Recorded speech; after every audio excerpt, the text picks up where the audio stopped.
بسم اللہ الرحمن الرحیم۔ دوستو، سانپ کاٹنے کے واقعات عموماً جولائی اور اگست کے مہینہ میں زیادہ ہوتے ہیں۔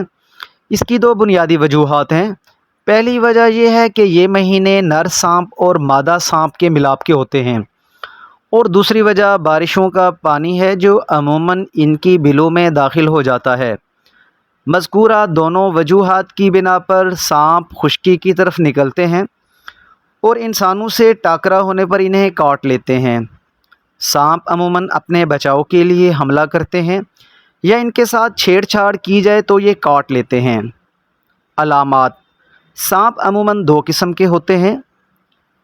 نمبر 1، نیورو ٹاکسک سنیک، جن کا زہر انسانی دماغ پر اثر کرتا ہے، جو انسانی جسم کو پیرالائز یعنی فالج زدہ کرنا شروع کر دیتے ہیں۔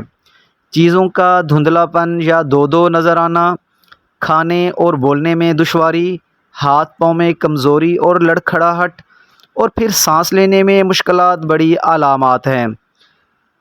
دوسری قسم کے سانپ کارڈیو ٹاکسک سنیک کی ہے، جن کا زہر انسانی دل پر براہ راست ہوتا ہے۔ بلڈ پریشر کا کم ہونا، بے تحاشا چکر، گردوں کا فیل ہو جانا، ناک اور منہ سے خون کا جاری ہونا، جسم پر کالے، نیلے یا سرخ دھبوں کا پڑنا اور شاک میں چلے جانا بڑی علامات ہیں۔ ان علامات کے علاوہ سوجن، درد، الٹی، پیٹ درد اور بخار بھی ہو سکتا ہے۔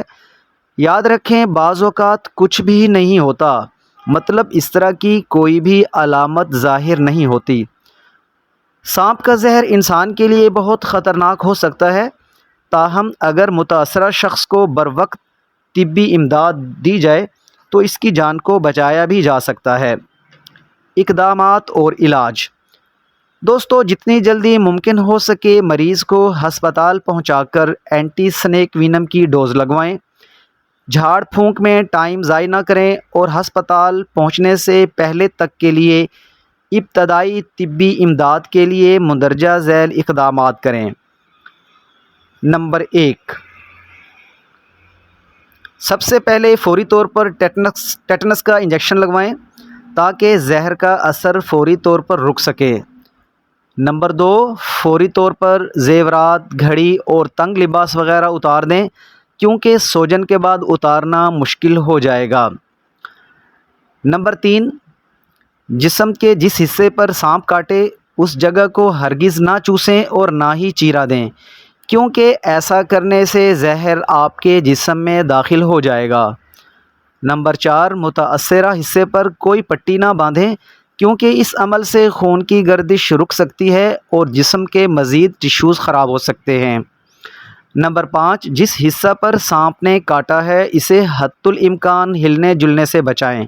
کوشش کریں کہ لکڑی کی پھٹی یا موٹے گتے سے اس کو ساکن کر دیں۔ ایسا کرنے سے زہر جسم پر سست روی سے پھیلے گا۔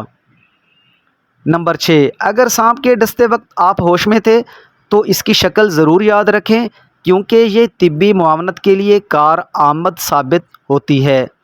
نمبر 7، درد کے لیے اپنے طور پر کوئی دوا مثلاً اسپرین، بروفن یا کوئی اور پین کلر نہ لیں۔